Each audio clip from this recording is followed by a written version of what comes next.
What's up, Totem Pole Nation? Welcome back to Lambo and Matt's World of Sports. Today, we can't get enough football. We know that it is May, all right? We get it. It's May.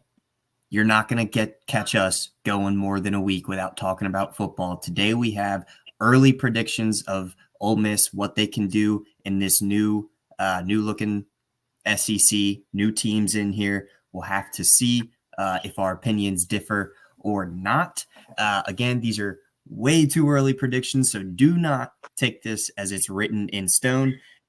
It's just what we're thinking right now based on what we've seen, what we've heard, what we've read. Before we get into the Ole Miss prediction, make sure to visit totempolenation.com, get some gear, support the boys. Hit us up on socials if you have ideas about what you want us to talk about. Drop us a follow, drop Totem Pole Nation a follow. Make sure to like, comment, subscribe. Shout out to Sideline Sports Nation. As always, we'll wait for Lambo to get back. But until then, let's get into SEC predictions and Ole Miss specifically right now.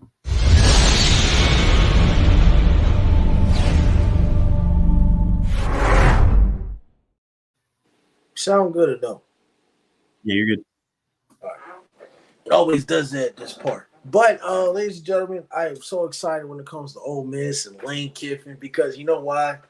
A Nick Saban-less SEC. Now, I know all coaches are happy that Nick Saban is just out and he's gone. You know, everybody got so sick and tired of losing to him.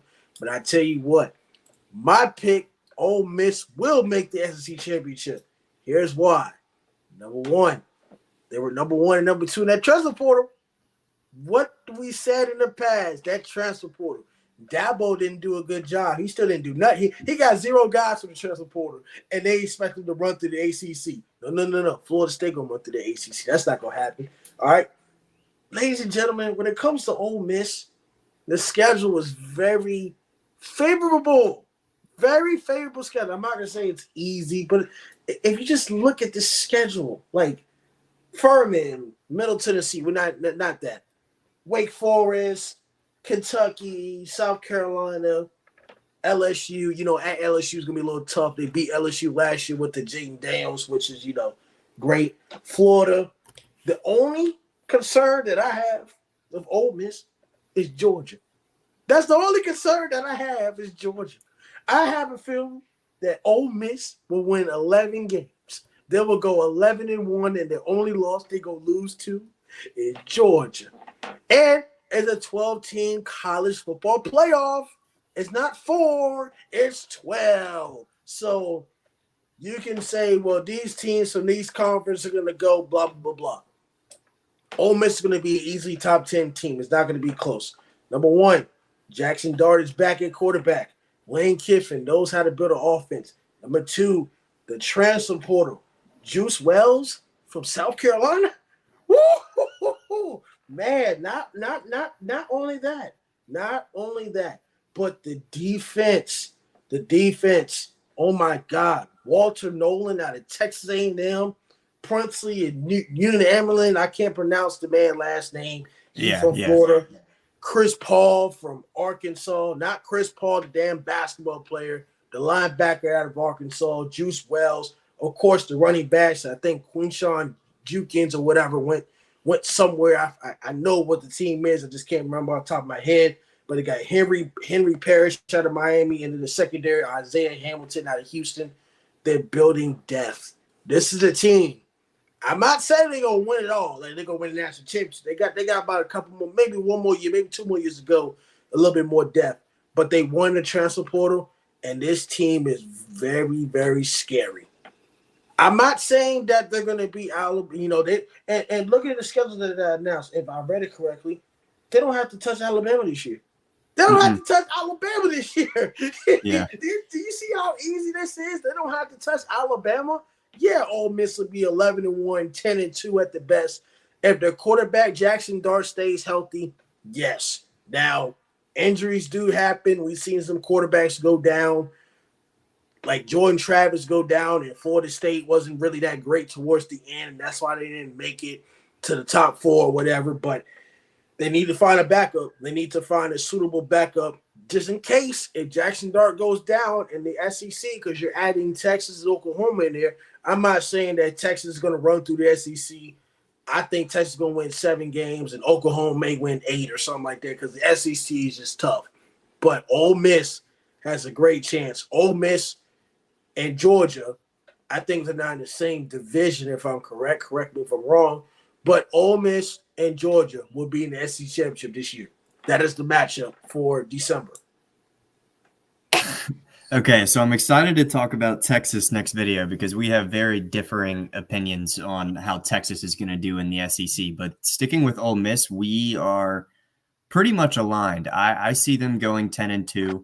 I also see, the schedule is pretty rewarding for them, pretty favorable. I'd say I think they go the first 1, 2, 3, 4, 5, maybe 6 weeks without having a seriously competitive game. That obviously depends on how the new quarterback over at Kentucky is going to look. From Bama, he's going to be good, but we'll see how he actually looks in that game. South Carolina, they got some good commits, but I don't know if I'm trusting Shane in this post-Spencer Rattler era to have, a great season right off the bat with a brand new quarterback.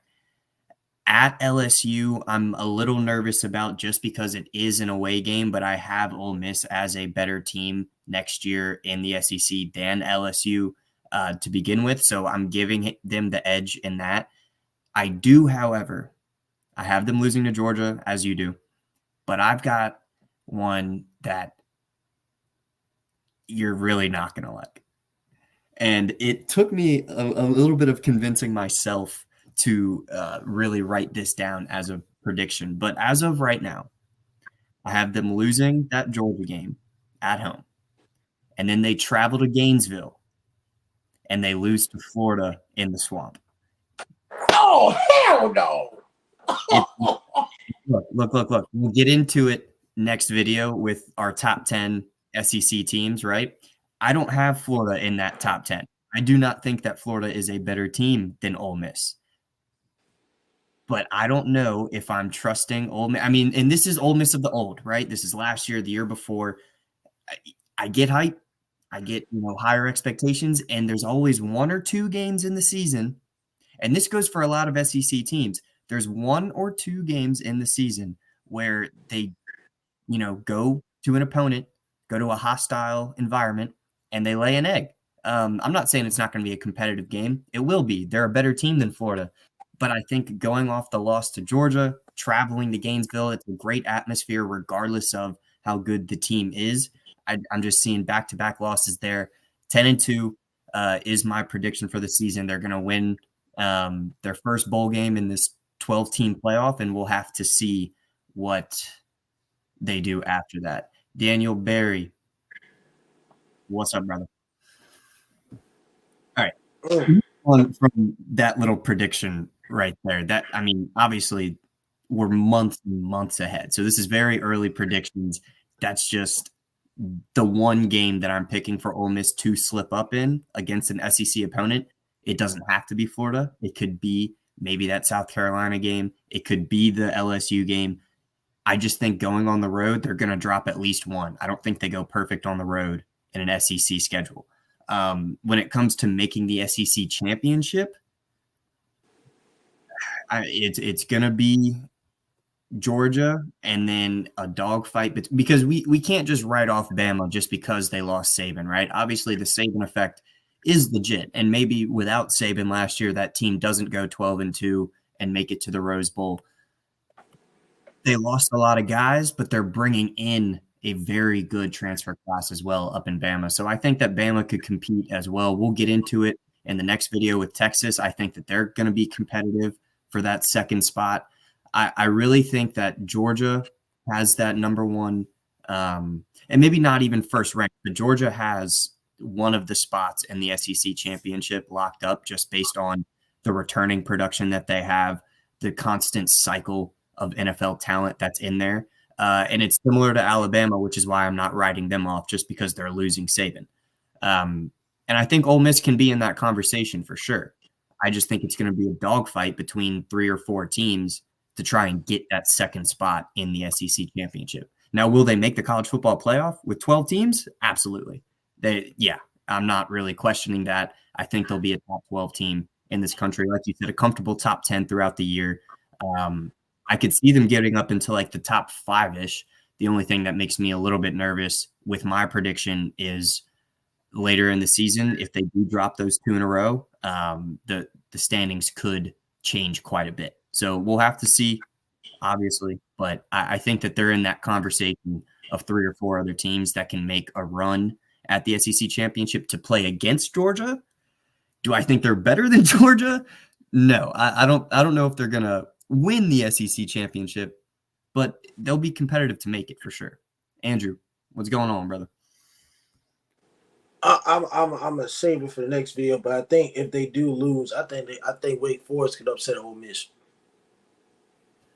I mean, look, that's a similar vibe of what I'm saying. I mean, Florida's better than Ole Miss is, right? But there's always one game that they play down to opponents, and it's not exclusive to Ole Miss. You can go to almost every program in the country, and there's one game a season where they play down. The difference is when they do play down, can they still come out with a win like we've seen Georgia and Bama do against, lesser opponents? So I could see the Wake Forest thing. Like I said, I could see them losing to Kentucky, South Carolina, LSU, and Florida. Honestly, they could lose to Oklahoma as well. I'm with you in the sense of if they do lose one of those, I don't think that it continues a stretch because they're too good of a team for that. They've built too good of a team through the portal. I know you hammered on Nolan from A&M, Princely from Florida, Antoine Wells from South Carolina, also Highland Springs product. So, he's got the juice. Trey Amos, though, from Bama, 8th ranked cornerback in the portal, top 50 player overall in the portal. You mentioned Chris Paul Jr. He was the 2nd linebacker in the portal. And if you want to get into a little bit more specifics with those other 3 guys in their top 5 of transfers, Walter Nolan was the 1st overall D lineman and the 3rd overall player in the portal in general. Princely, 2nd ranked edge, 18th ranked player overall. Antoine Wells, 4th ranked receiver, 26th overall. Like, they've got guys that are top 5, top 10. And even when you go to outside of their top 5 incoming transfers, most of those guys are top 15 at their position as well. I mean, they got our tight end from Virginia Tech. He's the 12th ranked tight end in the portal. So it's a lot of top 10, top 15 caliber guys that they're replacing what they're losing. And you can go on the website yourself and make that assessment. But I definitely think, and I think you would agree with me, that the talent that's coming in the portal far supersedes the guys that are leaving, right? It's a step in the right direction for sure. And you got to trust the coach, right? Like, he knows what he's doing. You said it in the intro after the intro, he's good at building squads, and that's exactly what he's doing here. Well, that's it. We're going to wait till the top 10. We're going to figure this out. I got you. Yeah, that'll be entertaining for sure. All right, you good? Yeah. Got you. All right, Totem Pole Nation, we will be back in a few minutes with our top 10 predictions of the SEC next year. These are subject to change, obviously. When it comes around September, October, I don't want anybody pulling receipts from May about our predictions. They are subject to change. Nothing is written in stone. Until we get to that next episode, make sure you visit TotemPoleNation.com, get some gear. Hit us up on social if you have any ideas. Give us a follow. Give Totem Pole Nation a follow. Make sure to like, comment, subscribe. Shout out to Sideline Sports Network. Until next time, peace.